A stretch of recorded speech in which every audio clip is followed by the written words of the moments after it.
নমস্কার বন্ধুরা, আমি ইন্দ্রাণী এটিটির পক্ষ থেকে সবাইকে আমার নতুন ব্লগে স্বাগত জানাই। আজ আমরা চলে এসেছি মুর্শিদাবাদে, আর আমি একা নয়, আমার সাথে রয়েছে 24 জন আমার ছাত্রছাত্রী ও তাদের অভিভাবকেরা। 1 মার্চ রাত 11:30টার লালগোলা প্যাসেঞ্জার ধরে আমরা চলে এসেছি মুর্শিদাবাদে। ভোর 4:30টায় এসে নামলাম এখানে। আমাদের আগে থেকে টোটো বলা ছিল, 5টা টোটো করে আমরা পৌঁছে গেলাম আমাদের বুক করে রাখা হোটেল শাগনিকে। যদিও বড়রা ক্লান্ত হয়ে পড়েছে, কিন্তু বাচ্চাদের এনার্জি কিছু বলারই নেই। আমার সাথে সবাই মিলে চলল গঙ্গা দেখতে।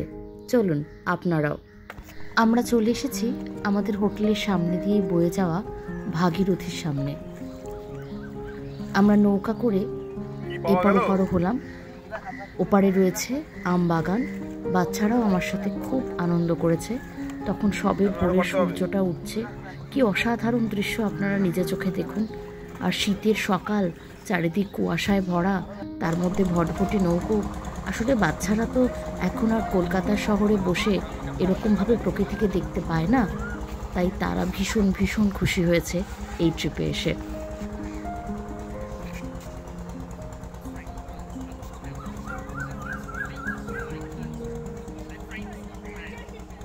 এখানে এসে আমাদের আর একটা পরম প্রাপ্তি হচ্ছে গাছ থেকে পেরে আনা সদ্য খেজুরের রস।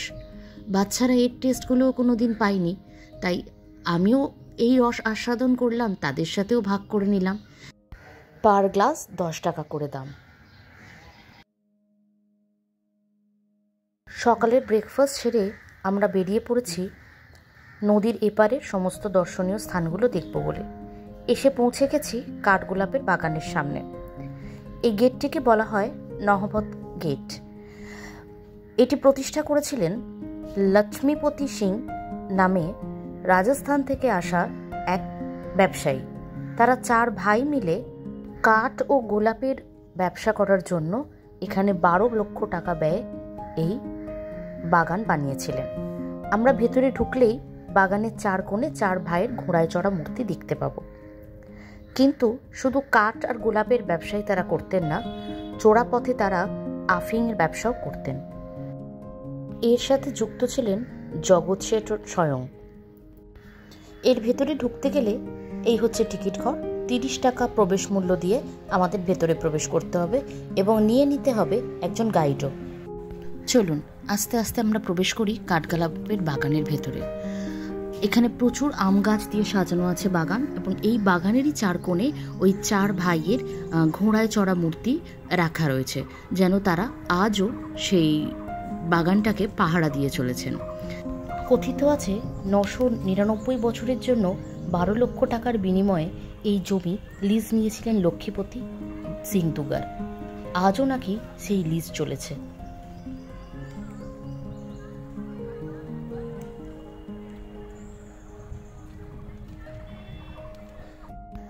এই সেই লক্ষ্মীপতি সিং দুগারের মূর্তি। এরকম তার আরও 3 ভাইয়ের মূর্তি ছড়িয়ে আছে বাগানের আরও 3 দিকে। এই সেই কাঠগোলাপের বাগানের বাড়ি। এখানে এখন প্রচুর বাংলা সিরিয়ালের শুটিং হয়। এর দোতলা 3 তলায় আলাদা করে প্রবেশ করার জন্য টিকিট কাটতে হয়। এর ভেতরে রয়েছে বেলজিয়াম কাচের বড় বড় আয়না, মার্কিউরি গ্লোব যা দিয়ে গুপ্ত শত্রুকে দেখা যেত, খাবার গরম রাখার বিশেষ কৌশলযুক্ত আসবাবপত্র। এছাড়া রয়েছে খাবারে বিষ আছে কিনা তা যাচাই করার জন্য আসবাবপত্র, আরও বিশাল বিশাল আসবাব, নাচমহল, আরও অনেক কিছু। ইস্ট ইন্ডিয়া কোম্পানির সময়ের আসবাবপত্র। এছাড়া সব কিছুই যা রয়েছে সবই বৈভবের বিশাল ছোঁয়া। সেখানে বেলজিয়াম কাঁচের আয়না, আর এক একটা আয়না প্রায় ঘর জোড়া জোড়া, কিন্তু এগুলো ভেতরেরটা কিছু এই ভিডিও করতে পারা যায়নি, মানে বারণ করা আছে, সেই জন্য ভেতরের কিছুই আমরা ভিডিও করতে পারিনি। কিন্তু যা দেখেছি তা মুখে প্রকাশ করা সম্ভব নয়। এছাড়া রয়েছে দেখো তৎকালীন পালকি। এই পালকি করে তখন বাড়ির মেয়েরা আর এই বাইরে বেরোতেন। তখনকার নাচমহল, এটা পুরো কাঁচ দিয়ে ঘেরা ছিল। এখন আর সেই কাঁচগুলো নেই, কিন্তু রয়ে গেছে নাচমহলের সিঁড়ি এবং নাচ দেখার সুব্যবস্থা যেখানে হতো সেই সবের স্মৃতি। যেহেতু এই 4 ভাইরা জৈন ছিলেন, তাই তারা মাছ মাংস ছুঁতেন না। এদের পুকুরে অনেক বড় বড় মাছ ছিল, এক একটা মাছের ওজন প্রায় 40-50 কিলো।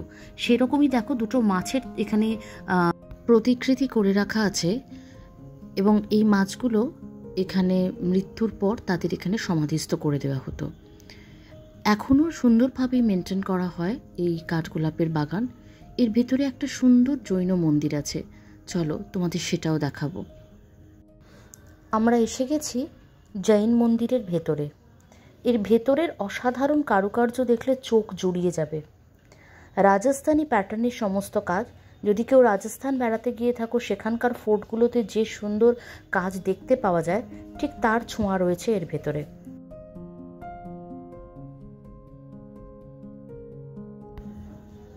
ভেতরে রয়েছে পরেশনাথের বিগ্রহ, এবং দেখো দেয়ালের গায়ে রয়েছে 23 জন যে তীর্থঙ্কর, সেই তীর্থঙ্করদের বিভিন্ন জীবনের ঘটনা মুদ্রিত করা। অসাধারণ কারুকাজ।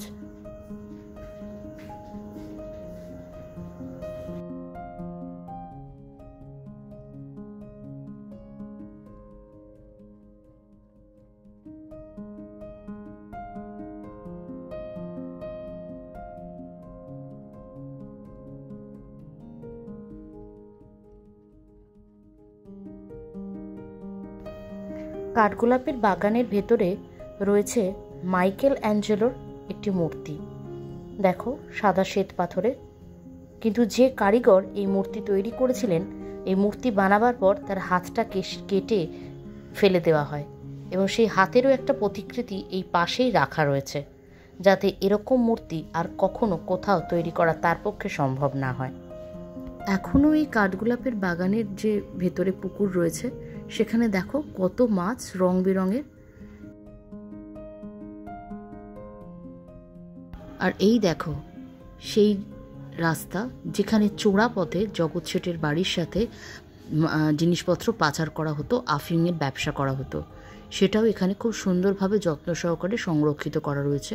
ভেতরে জল আছে, দরজার ব্যবস্থাও রয়েছে, কিন্তু এখন সবই ভেতর থেকে বন্ধ করে দেওয়া হয়েছে।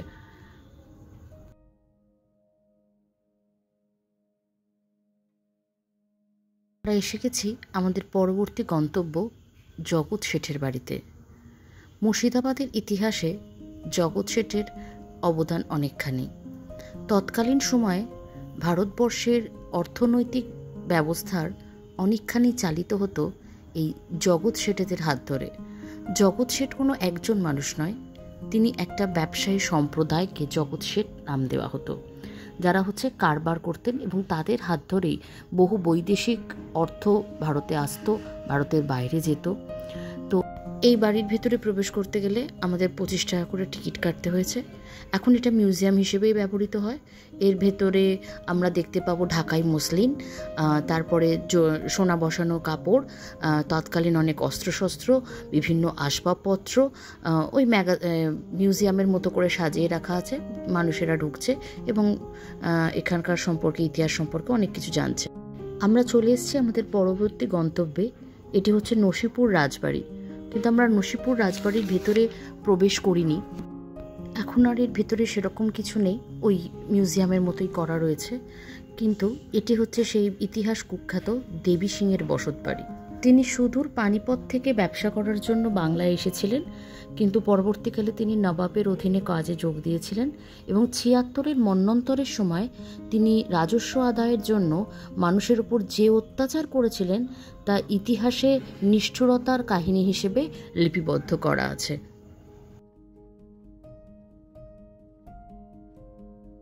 নসিপুর রাজবাড়ি থেকে একটু এগিয়ে গেলেই আমরা পাবো নসিপুর আখড়া।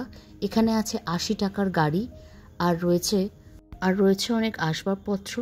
এছাড়া রয়েছে একটা রথও, আর ঝুলন পূর্ণিমার সময় এখানে ঝুলন বসে, প্রচুর মানুষের সমাগম ঘটে সেই সময়।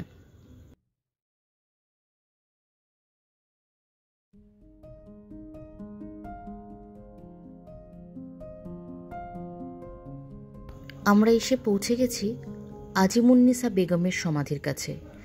এই সমাধি নিয়ে একটা ইতিহাস আছে।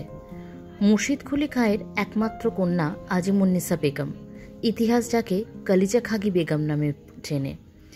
শোনা যায় একবার অসুস্থ হওয়ার পর ছোট বাচ্চার কলিজা খাওয়ার বিধান দিয়েছিলেন তাকে বৈদ্য, কিন্তু এই কলিজা খাওয়ার নেশা তাকে পেয়ে বসেছিল। এ কথা পরে জানতে পেরে মুর্শিদ কুলি খাঁ তাকে জ্যান্ত কবরস্থ করেন এবং তার এই সমাধির ওপর মানুষ যাতে হেঁটে নিজের পায়ের ধুলো ফেলতে পারেন সেই ব্যবস্থাও করেন। এখানে একটি মসজিদ ছিল, কিন্তু 1897 সালের ভয়াবহ ভূমিকম্পের ফলে সেই মসজিদ ধ্বংস হয়েছে। এখন এটা প্রায় ধ্বংসপ্রাপ্ত অংশ, কিন্তু সেন্ট্রাল গভর্নমেন্টের আন্ডারে থাকার কারণে যথেষ্ট ভালোভাবে মেরামত করে রাখার বন্দোবস্ত করা আছে।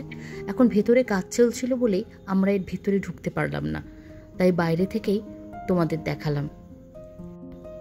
এটি হলো মির্জাফরের বাড়ির প্রাসাদের সামনের অংশটুকু। এটি আজ নেমুখারাম দেউরি নামে প্রসিদ্ধ। বাইরেই লেখা আছে প্রবেশ নিষেধ। এখনও শোনা যায় মির্জাফরের বংশধরদের কিছু মানুষ ভেতরে বসবাস করে। আমরা চলে এসেছি জাফরাগঞ্জে 1100 কবরের সমাধিতে। এটি মূলত মির্জাফরের পরিবারের 1100 মানুষের সমাধি। এখানে স্বয়ং মির্জাফর ও তার স্ত্রী মুন্নি বেগমেরও সমাধি রয়েছে। চলো বন্ধুরা, এবার খিদে পেয়ে গেছে, সবাই মিলে গিয়ে লাঞ্চটা করে নিই। লাঞ্চ করে তারপর আমরা দেখব মুর্শিদাবাদের হাজারদুয়ারি।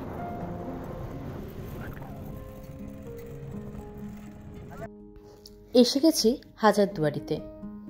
বর্তমানে এটি সেন্ট্রাল গভর্নমেন্টের আন্ডারে। 65 টাকা করে টিকিট কেটে ঢুকে পড়লাম এর ভেতরে। গ্রেসিয়াস ডরিক স্থাপত্য শিল্পকলার নিদর্শন এটি। হাজারদুয়ারি অর্থাৎ 1000টি দরজার সমাবেশ। এর মধ্যে 900টি দরজা নকল এবং 100টি দরজা আসল। 1829 খ্রিস্টাব্দে নবাব নাজিম হুমায়ুন ঝা এই প্রাসাদের ভিত্তি স্থাপন করেছিলেন। প্রায় 16 লক্ষ টাকা খরচা করে এই হাজারদুয়ারি তৈরি হয়েছিল।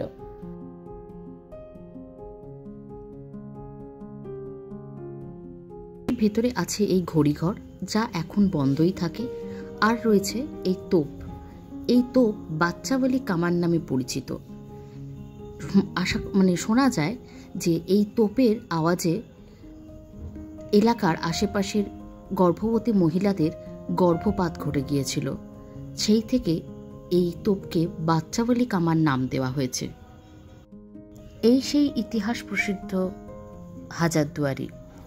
এই হাজারদুয়ারিতে এখন মিউজিয়াম হিসেবে এটাকে ব্যবস্থা করা হয়েছে। এখানে অস্ত্রাগারের ব্যবস্থা দেখানো হয়েছে। এছাড়া বিলিয়ার্ড রুম, দরবার room, committee room, British gallery, নবাবী গ্যালারি এগুলো সবই রয়েছে। এখানে যেখানে বসে নবাব, তদানীন্তন নবাব রাজ্য পরিচালনা করতেন, দেশ পরিচালনা করতেন, সেই সিংহাসন রয়েছে, ঝাড়বাতি রয়েছে এবং সামনে মদিনাকে রেখে তারা রাজ্য পরিচালনা করতেন, যাতে মানুষ তাদের উপর বিশ্বাস রাখতে পারে। হাজারদুয়ারি প্যালেসের সামনেই অবস্থিত ইমামবাড়া। নবাব নাজিম মনসুর আলী খাঁ 1847 খ্রিস্টাব্দে প্রায় 7 লক্ষ টাকা ব্যয়ে এটি তৈরি করেছিলেন। প্রতি বছর মহরম উপলক্ষে মহরম মাসের প্রথম 10 দিন মহাসমারোহে এখানে মেলা বসে এবং দূর দূরান্ত থেকে বহু ধর্মপ্রাণ মুসলমান এখানে আসেন, হিন্দুরাও এখানে আসেন। অন্ধ, খঞ্জ, দরিদ্র সবার জন্য এই দ্বার খুলে দেওয়া হয় এবং এখানে দান ধ্যান, খাবার দাবারের ব্যবস্থাও করা হয়। হোটেলে ফিরে এসে বাচ্চারা নিজেদের মতো আনন্দ করতে একটু ব্যস্ত হয়ে পড়েছে। আজকের মতো ব্লগটা এখানেই শেষ করছি বন্ধুরা, কারণ সবাই খুব ক্লান্ত। বাচ্চাদেরও সবাইকে তাড়াতাড়ি খাইয়ে শুয়ে দিতে হবে। সারাদিন তারা খুব এনজয় করেছে এবং গার্জেনরাও। আর কালকে যাব নদীর ওপারে, সেই ভিডিও তোমাদের সামনে আনবো। আজকের ভিডিও যদি তোমাদের ভালো লেগে থাকে তাহলে লাইক, শেয়ার আর কমেন্ট করো। আর আমার চ্যানেলটা সাবস্ক্রাইব করে নিতে ভুলো না কিন্তু।